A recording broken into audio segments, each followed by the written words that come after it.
Pasta তো অনেক খেয়েছেন। কখনো এরকমভাবে সবকিছু তেলে ভেজে পেস্ট করে খেয়েছেন কখনো? একবার খেয়ে দেখুন, প্রেমে পড়ে যাবেন।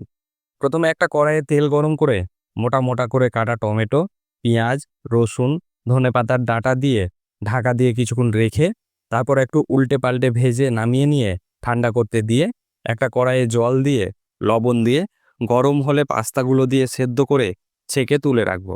এবার ঠান্ডা করা টমেটো, পেঁয়াজগুলো একটা মিক্সিং বোলে দিয়ে পেস্ট করে একটা কড়াইয়ে সাদা তেল দিয়ে গাজর, অল্প পেঁয়াজ কুচি, বিনস, ক্যাপসিকাম, মটরশুঁটি দিয়ে ভাজতে থাকবো।